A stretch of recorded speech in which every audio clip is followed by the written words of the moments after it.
Introduction of guests. The member from Carleton, Mississippi Mills.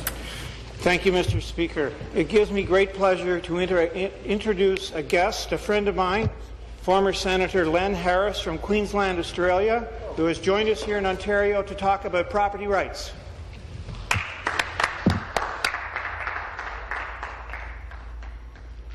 Welcome. Introduction of guests. Their introduction of guests. Last call for introduction of guests.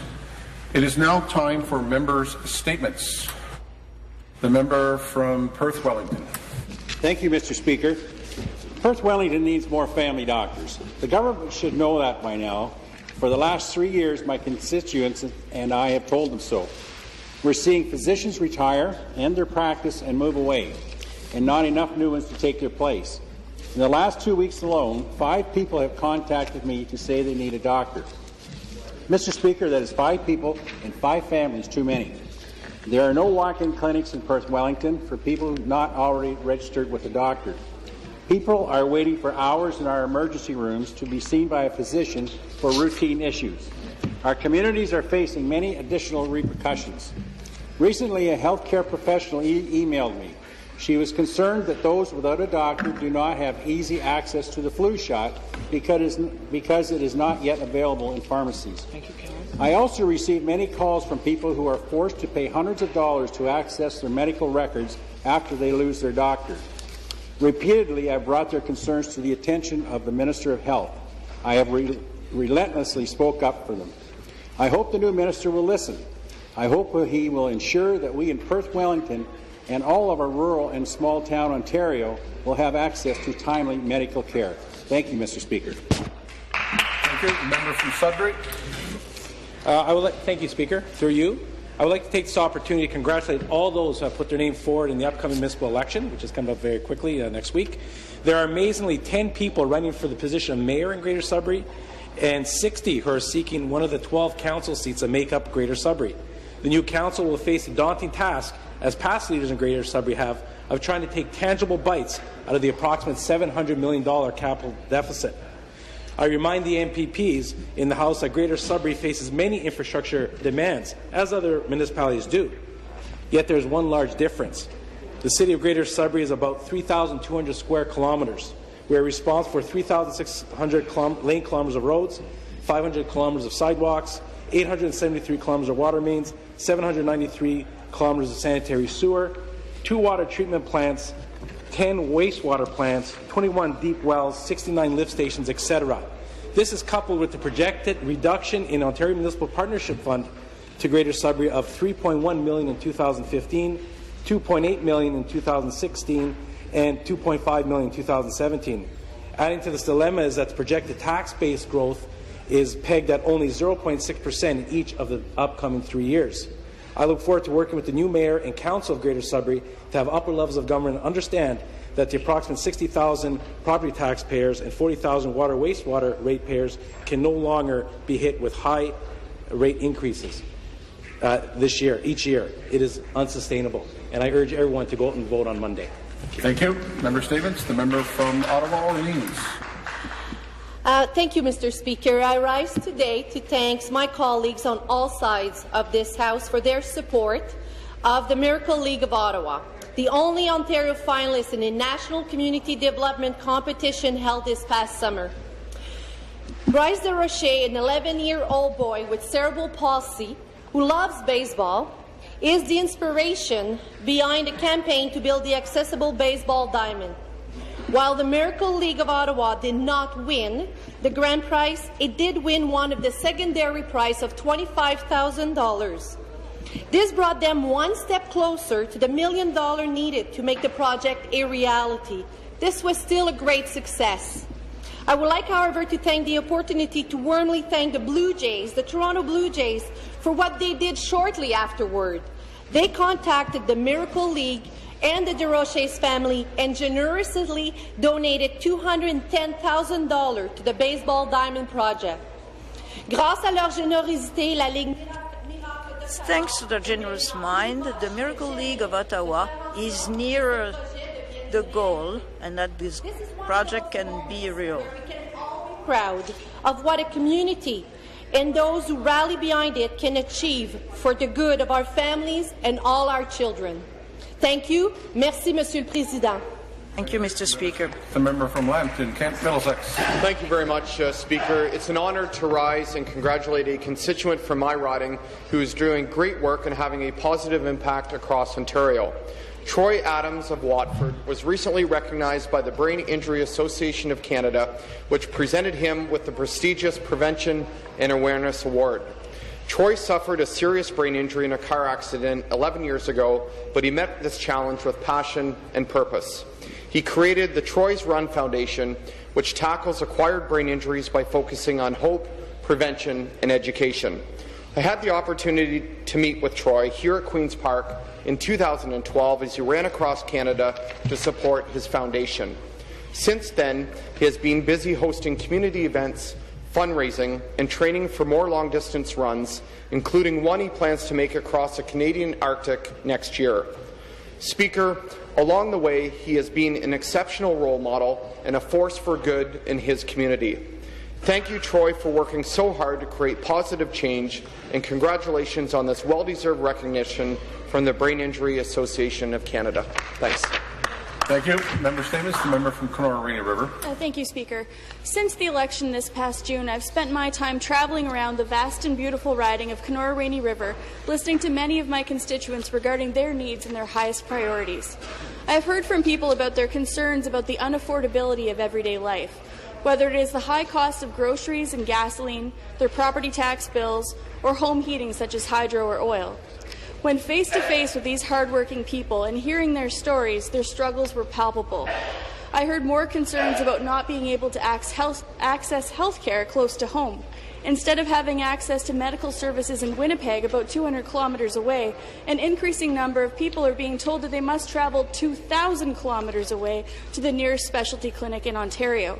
Northerners continue to strive for fairness when it comes to our economy and things like ensuring the continued operation of the Emo Agricultural Research Station, forestry licenses being assigned to and benefiting local communities, resource revenue sharing with First Nations, provincial consistency and appropriateness of trucking regulations, and more. As well, we're faced with some challenges accessing justice, the absence of a resident judge in Rainy River, First Nation jury representation issues, as well as the increasingly pressurized issue around missing and murdered Aboriginal women. And finally, no matter which area of my riding you're in or the time of year, there are always concerns about transportation safety, like winter highway maintenance and the twinning of Highway 17. These are some of the issues important to the Northwest, and I will continue to raise them in the upcoming months. Thank you. Member statements. The member from Scarborough, Agincourt. Thank you, Mr. Speaker. Engaging parents in education of their children is a critical part of student success. Since 2006, our government has invested $24 million into Parents Reaching Out grants across Ontario. Building on this model, the Toronto Catholic District School Board and Catholic schools in my riding of Scarborough Agincourt have created a partnership to pool the grants funds and make programs accessible to students and families for both large and small schools. Last year, the Pro Partnership has 7 member schools. This year, the partnership made history by making more than 15 member schools representing 5,175 families from North York and Scarborough. On October the 4th, the Pro Partnership held a community fair at St. Sylvester Catholic School in my riding. The proceeds from the fair will support new programs like the interactive family math and literacy workshops that engage parents in this children's study. I want to thank the parents, organizers Sarah Deere, Liz Garcia, Jackie Sanella, Evelyn Harding, and Principal Roy Fernandez and John Marcerani for all the hard work. Mr. Speaker, I also want to pay tribute and thank Teresa Pressroy for her work in bringing the teachers, the principals, the students and families together for this annual community event, and I look forward to attending the 2015 Pro Partnership Community Fair. Thank you, Mr. Speaker. Thank you. Member statements. The member from Simcoe North. Thank you, Mr. Speaker. Last week I had the pleasure of visiting the Impact Centre at the University of Toronto, where I met with Director Cynthia Gow, Technology Director Rich McConney, and Assistant Vice President of Government Relations Marnie Skulney. The Impact Centre focuses on cross-disciplinary research and development dedicated to creating value to society. The centre links chemistry, physics, material science, biology, nanotechnology, photonics, and engineering, all for the betterment of the world. I had the opportunity to visit the labs the students work in and where they build amazing prototypes, like the new plug-free electric hybrid prototype, which was featured in the Toronto Star on October the 14th. You charge the vehicle's battery by pedaling. The intensity of pedaling controls its 500-watt engine throttle. The engine itself is fully programmable, which means that you can easily adjust the pedal-to-engine power ratio. You can let the engine do most of the work, so you don't show up to work sweaty, and if you are in need of a little exercise, you can pedal the roughly 45-kilogram vehicle. The three-wheel vehicle is tall enough to be seen by other traffic, yet narrow enough to maneuver through congested streets. It even has a windshield to protect you from the elements and a small trunk. On November 5th, the Impact Centre will be showcasing their latest achievements in a Techno Showcase at the Mars Building. I encourage everyone to attend the event and witness the future of technology here in Ontario, and I thank the organizers for allowing me to visit this Impact Centre. Thank you very much. Thank you. Member statements. The member from Kitchener Centre. Mr. Speaker, I'm very delighted to rise in the House today to share with you and my honourable colleagues some news of exciting events that have been occurring in the community of Kitchener Centre. On October 10th, I was delighted to welcome Premier Kathleen Wynne to Kitchener to join us for the official opening of the 46th annual Kitchener-Waterloo Oktoberfest, complete with keg tapping ceremonies. This event marked the official kickoff of the 9-day German festival that has long been celebrated in my community. Over the course of 46 years, Oktoberfest has had an estimated $1 billion, yes, I said $1 billion impact on the Kitchener-Waterloo economy. This year, $22 million was filtered through our community as a result of the festival. Kitchener can also be proud of the estimated $1.5 million in donations for local charities, as well as the 11,000 pounds of food that was collected for the Food Bank of Waterloo Region. Every year we also celebrate German Pioneers' Day. This year, the Swiss Mennonite family of Peter and Anna Martin was recognized for its contributions to the community through business, the arts, and education. And we also celebrated the Concordia Club. Founded in 1873, it has been a strong influence in culture in our community. So I welcome all of you to visit Kitchener-Waterloo in the future to celebrate Oktoberfest. Even you, Mr. Speaker, I know you like to do a little dance. We can do some chicken dancing, perhaps. Wunderbar. Oktoberfest is wunderbar.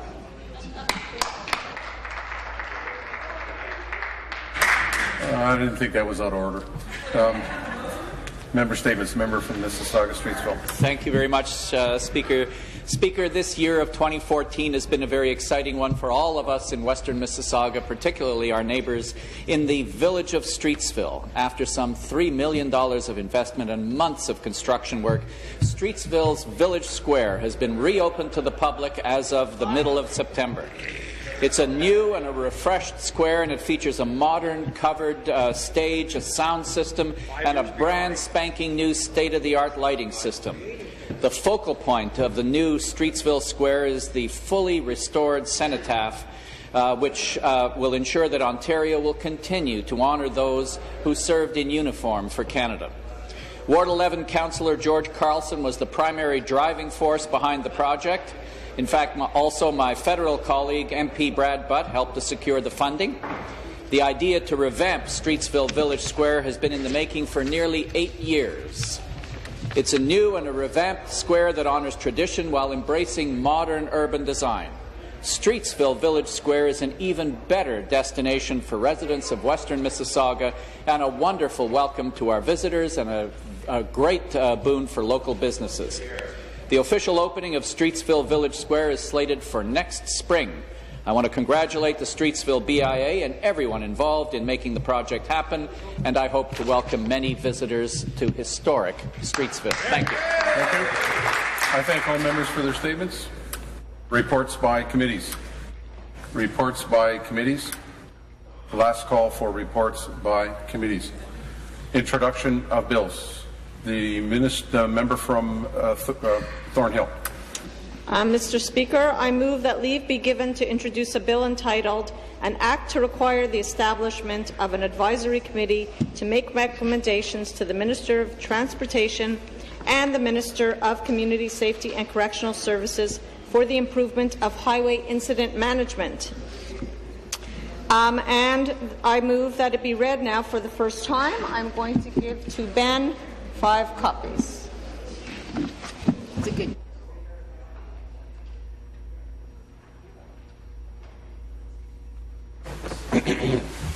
Stand, guys. Thank you. Ms. Margot moves that leave be given to introduce a bill entitled an act that require the establishment of an advisory committee to make recommendations to the Minister of Transportation and the Minister of Community Safety and Correctional Services for the improvement of highway incident management, and it now be read for the first time. Is the Pleasure House the motion carried? Carried.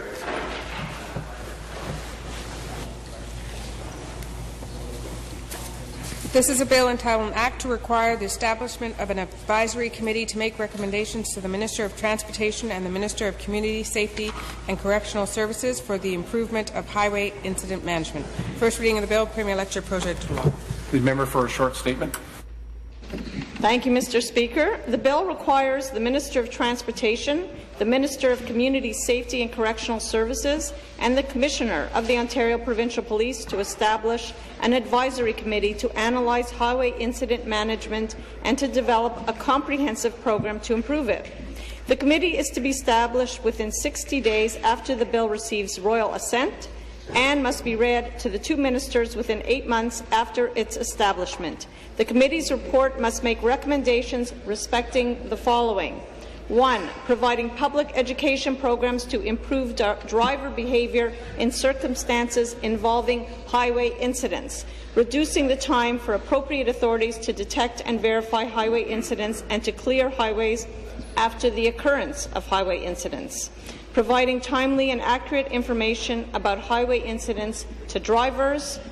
4. Enhancing the safety and security of Ontario's highways. Within 60 days after receiving the Advisory Committee's report, each minister must inform the Assembly of the recommendations that he or she will implement. Thank you. Thank you. Introduction of bills. Minister of Transportation. Thank you very much, Mr. Speaker. Speaker, I move that leave be given to introduce a bill entitled An Act to Amend the Highway 407 East Act 2012 and the Highway Traffic Act in respect of various matters, and to make a consequential amendment to the Provincial Offences Act, and that it now be read for the first time.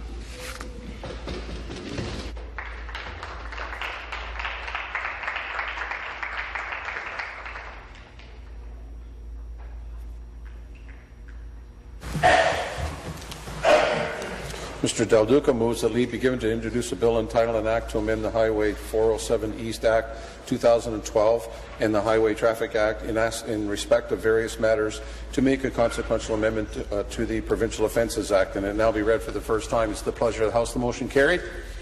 Carried.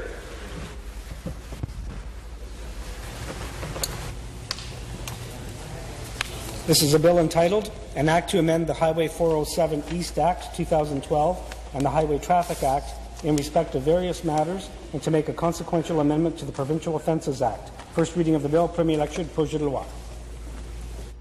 Minister for a short statement. Thanks very much, Speaker. Very, very proud to stand in my place today to introduce this particular bill, my first bill being brought forward to the floor of the Legislature as Ontario's Minister of Transportation. I want to pay very quick tribute to 2 of my predecessors, the current Minister of the Environment and Climate Change and the current Minister of Energy, for the extraordinary work that they brought to bear when they were both serving as Ministers of Transportation here in Ontario. Their work has helped to largely underpin and be at the very foundation of this legislation that I'm introducing today, and I want to thank them for their work. Also very happy to have been joined by a number of my colleagues, including both of my parliamentary assistants, the new member from Burlington and our new member from Trinity Spadina earlier today when I spoke to the media about our plans to introduce this new legislation. And of course we were joined by a very large number of our road safety partners, and in particular I want to acknowledge Brian Pattison, who's here with us in the gallery today from the Ontario Safety League. Mr. Pattison, along with a number of other road safety partners, were there. We're very happy to hear about this legislation, and from what I recall during our last session, Speaker, this was legislation that enjoyed broad support in terms of making our roads safer.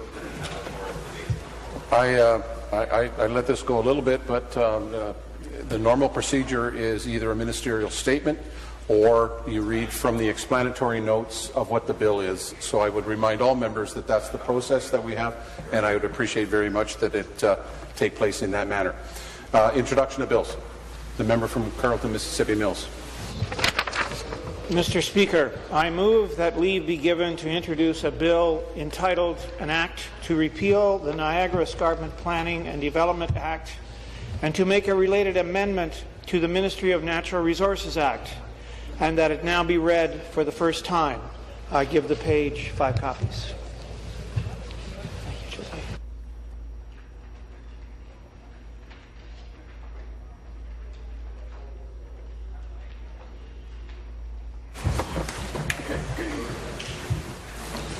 Mr. McLaren moves that leave be given to introduce a bill entitled An Act to Repeal the Niagara Escarpment Planning and Development Act and to make a related amendment to the Ministry of Natural Resources Act, and that it now be read for the first time. Is the pleasure of the House. Motion carried? Carried.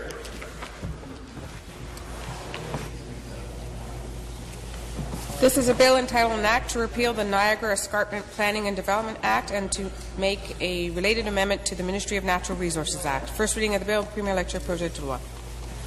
For a short statement. Mr. Speaker, the bill, the Bob Mackey Act of 2014, repeals the Niagara Escarpment Planning and Development Act and adds a section to the Ministry of Natural Resources Act to permit regulations to be made addressing transitional matters arising from the repeal of the Niagara Escarpment Planning and Development Act. Thank you. Introduction of bills. Further introduction of bills?